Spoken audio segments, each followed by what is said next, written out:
Salut à tous, amis parisiens, supporters du PSG, j'espère que vous avez la pêche. Moi pour ma part, je vais très très bien, je suis très content de vous retrouver pour un nouveau débrief. On va analyser cette rencontre qui opposait le VfB Stuttgart au Paris Saint-Germain, match qui comptait pour la huitième et dernière journée de phase de ligue de la Ligue des Champions. Victoire écrasante des hommes de Luis Enrique, 4 buts à 1 en Allemagne. Bradley Barcola avait ouvert le score dès la sixième minute de jeu. À la 17e, Ousmane Dembélé fait le break. À la 35e, l'attaquant français inscrit un doublé, puis un triplé à la 54e. La réduction de l'écart de Stuttgart intervient à la 77e avec le but contre son camp de William Pacho. Et avec ce résultat, le club de la capitale est donc qualifié pour le tour suivant de cette Ligue des Champions. Le classement se fait juste ici, le classement général de cette Ligue des Champions. Donc on finit 15e sur 36. Donc on est dans la partie playoff. On termine en tant que barragiste de cette Coupe d'Europe. Et le prochain adversaire des Parisiens sera Brest. Donc on affrontera le Stade Brestois qui a fait un très beau parcours en phase de Ligue, de Ligue des Champions. En tout cas, ce sera un très beau duel entre ces deux formations. Bon, on va parler de ce qui s'est passé durant ce match face à cette équipe de Stuttgart. La première période était clairement dominée par les hommes de Luis Enrique. On avait la possession du ballon, on mettait du pressing, de l'intensité, de la vitesse, des attaques rapides. Franchement, il n'y a rien à dire. La première période était quasi parfaite pour le Paris Saint-Germain. On ouvre le score dès la sixième minute de jeu grâce à Bradley Barcola sur un corner d'Ousmane Dembélé, dévié au premier poteau par Désiré Doué, le ballon qui flotte un peu dans les airs, avant de retomber sur la tête de Bradley Barcola qui ajuste parfaitement le gardien de Stuttgart. Paris qui mène déjà 1-0. On fait une entame de match tonitruante. Et Stuttgart, malgré tout, a réagi. Hein. Après ce but de Barcola, Stuttgart a eu des occasions avec Enzo Milo, avec Fulrich. D'ailleurs, à un moment donné, il y a eu une très grosse occasion pour l'attaquant de Stuttgart et belle parade de Gigio Donnarumma. Et derrière, ça part en contre-attaque, ce qui amène derrière le deuxième but parisien suite à la frappe de Fulrich repoussée par Donnarumma. Contre-attaque parisienne, ça part très rapidement sur le côté gauche avec Barcola qui prend de vitesse la défense de Stuttgart. Et le centre du français trouve Ousmane Dembélé qui n'avait plus qu'à ajuster Bredlo d'un plat du pied. Un but magnifique, hein, c'est très bien construit, ça va très très vite. Le PSG qui mène 2-0. Alors il y a eu une vérification de la VAR s'il y avait hors-jeu de Barcola ou de Dembélé. Finalement le but a été accordé, donc le PSG qui fait le break. 2-0, on déroule notre jeu, on maîtrise clairement notre sujet. Stuttgart qui a eu des occasions, mais malheureusement ça manque de précision dans la finition. 35e minute, Paris mène 3-0 grâce à Ousmane Dembélé, encore une fois l'attaquant français qui inscrit un doublé. Magnifique but, hein, encore une fois, c'est sur le côté droit.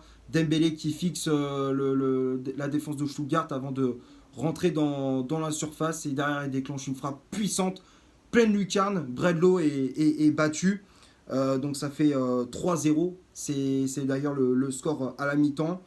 Deuxième période, on prend les mêmes, on recommence, on attaque, on met vraiment en difficulté cette équipe de Stuttgart surtout sur les côtés avec Doué, avec Barcola, avec Dembélé, Hakimi. Le Marocain qu'on retrouve à la 54e minute hein, sur une action collective.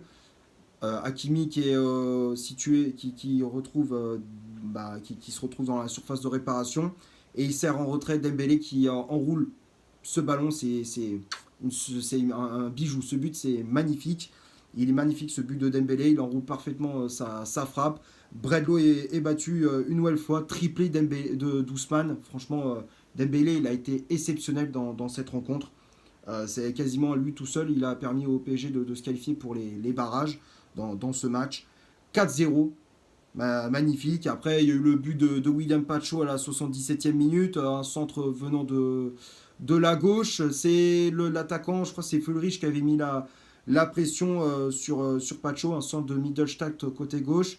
Fulrich qui met la pression sur Pacho et malheureusement l'Équatorien marque contre son camp. Donnarumma est battu. 4 buts à 1, mais ça ne change rien. Paris est donc qualifié pour le tour suivant de cette Ligue des Champions. Maintenant, on va passer à la composition d'équipe que Luis Enrique a alignée pour ce match.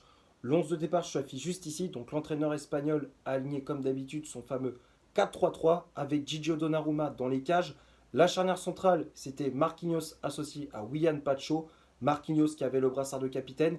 Les latéraux, Achraf Hakimi à droite, Lucas Hernandez à gauche. Le milieu de terrain, Vitinha positionné en 6. João Neves et Warren Zaïre-Emery en relayeur.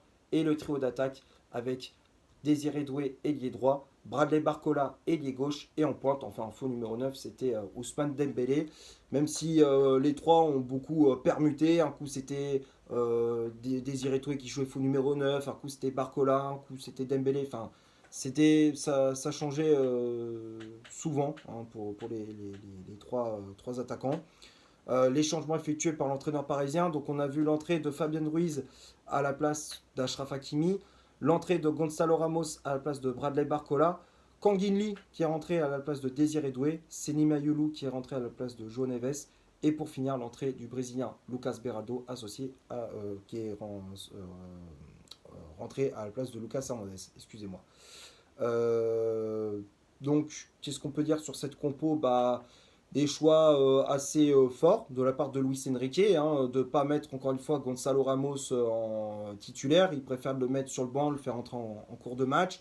Il continue à mettre Ousmane Dembélé en faux numéro 9. Bon, il y a des matchs, ça fonctionne, des fois ça fonctionne pas toujours, mais bon, pour l'instant ça a l'air de fonctionner, hein, puisque Dembélé en faux numéro 9, ça marche, hein, que ce soit à droite ou dans l'axe, il est décisif, il est efficace.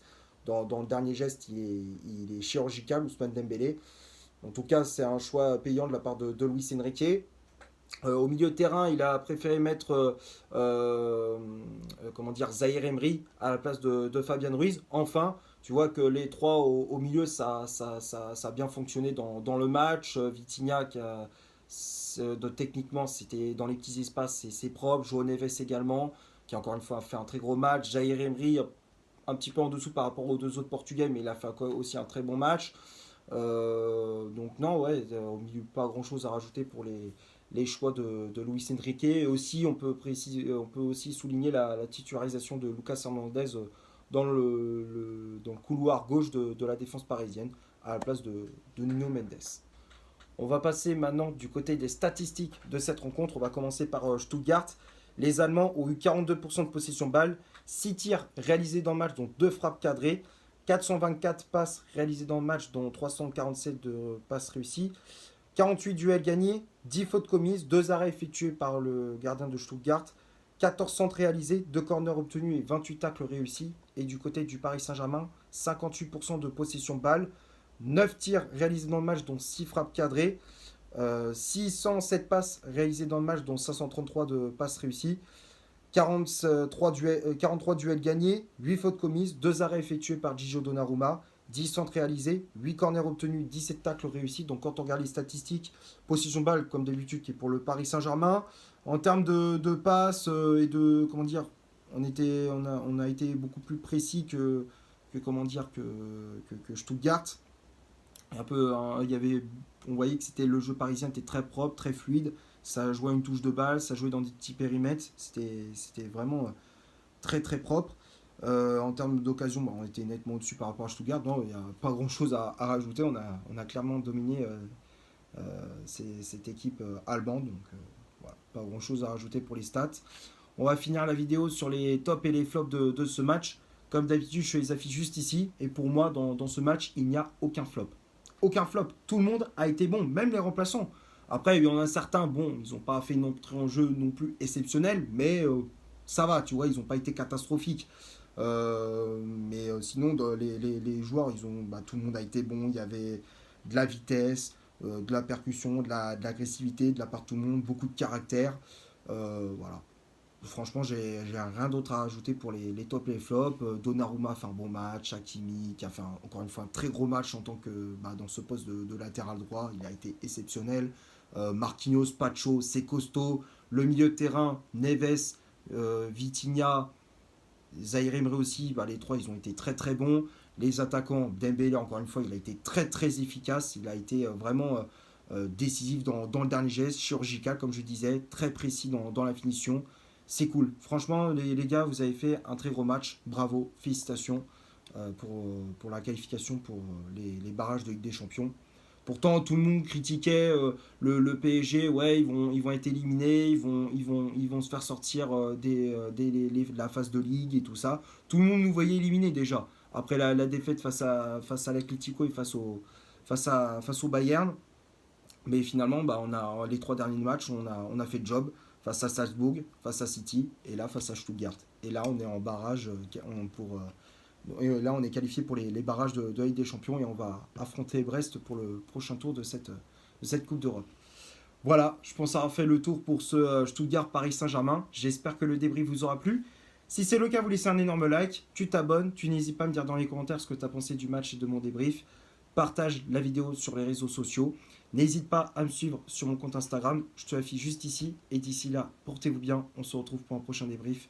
Ciao.